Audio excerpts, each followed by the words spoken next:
Nós vamos falar uma experiência que nós tivemos no Cabo Verde, de educação à distância, envolvendo tecnologia, mas antes de falar isso, na verdade, nós temos poucos resultados para apresentar ainda. É apenas um estudo inicial, mas eu acho que ele se encaixa no tema da nossa mesa, né, o que é a utilização de tecnologia na educação. Em 1996 e 1997, nós fundamos um laboratório aqui na universidade chamado Laboratório Virtus. Eu, o professor Paulo Cunha da Comunicação, o professor André Neves do Design.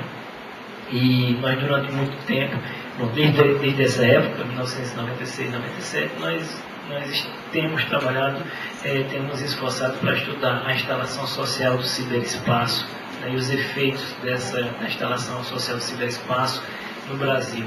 Eu queria também pontuar uma coisa, que é de onde a gente enxerga a tecnologia, né?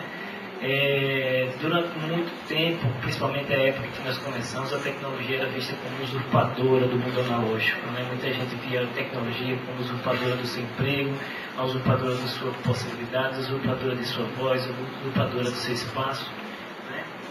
E isso, toda vez que a gente ia falar de alguma coisa de tecnologia, sempre a gente começava se defendendo. Quando a gente está falando de educação à distância, quando a gente está falando de recursos de computador, de máquina, de coisas, a gente está falando de instrumentos que foram feitos, foram criados pelo homem para facilitar a vida, para tornar a vida mais eficiente. Tá? Então, esse é um ponto fundamental. O Sérgio estava me contando agora um pouco também de outra brincadeira que aconteceu. Uma pessoa dizia que a televisão estava um pouco desbotada e perguntaram a ele por que era isso.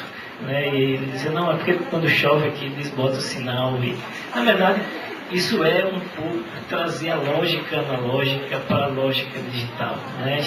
Na verdade, a lógica digital é um instrumento que tem configurações totalmente distintas. Né? Ele exige um aprendizado, ele exige aplicação a uma tecnologia, a uma linguagem totalmente diferente. E essa analogia, ela se encaixa porque, na verdade, isso funciona assim no mundo analógico. Então, de certa forma, a tecnologia, a educação à distância, ou a educação, os recursos tecnológicos, eles implicam um pouco de usurpação, sim, um pouco de tomar um pouco do que existia naquele lugar, mas isso veio para ficar e veio para melhorar a vida da gente.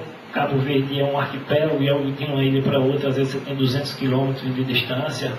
Os recursos tradicionais de educação, eles não se mostram tão eficientes para instrumentalizar ações de largo aspecto. Então, a educação à distância, de uma certa forma, ela tem sido vista como uma alternativa importante para isso. As necessidades em termos de economia e desenvolvimento social e ainda o desejo da comunidade acadêmica, considerando essas coisas, se criou um modelo que é baseado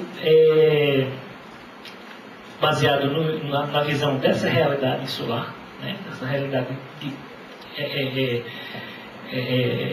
de ilhas distribuídas, né,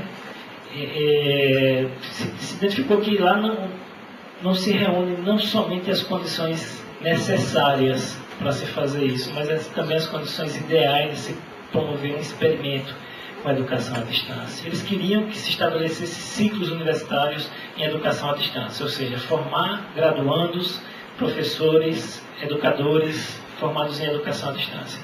E o estudo mostrou que isso não era a solução melhor, mais adequada. Né? Para isso a gente estabeleceu, na verdade, um programa horizontal em todos os institutos de qualificação e de habilitação para a tecnologia da informação em todas as instituições. Né? O que fez o homem, uma das conclusões mais importantes que a antropologia física deu para a inteligência humana foi a detectação, foi a compreensão de que foi a capacidade de empreender, a capacidade de inovar, que fez com que o homem, uma espécie generalista, uma espécie muito pouco preparada para a seleção natural, conseguisse sobreviver desenvolvendo com versatilidade instrumentos, desenvolvendo soluções novas para problemas novos. Então, essa condição do empreendedorismo, essa condição da inovação, é uma condição que está latente em cada um. Algumas pessoas têm mais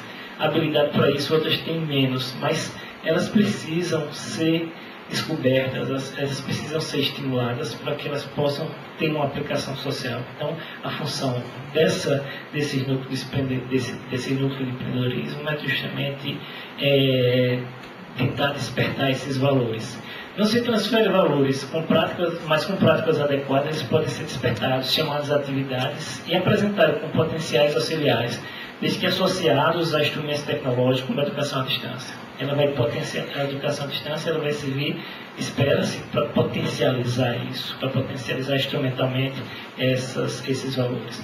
No Cabo Verde, esses valores correspondem a um apelo que vem de encontro à limitação natural do país com força para transformar a promessa de passado em conquista de futuro. Essa é a ideia básica lá.